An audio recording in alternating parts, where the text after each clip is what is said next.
কবে কে করবে?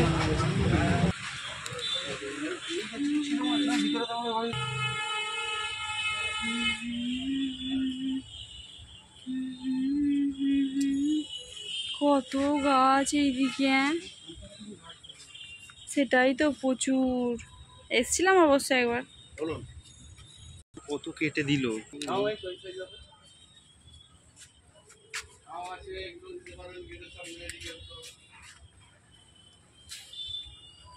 বেদানা গাছ এগুলো। ঝাউ গাছগুলো কিরকম রেট আছে এগুলো? সুন্দর ঝাউ গাছ, ওই গাছ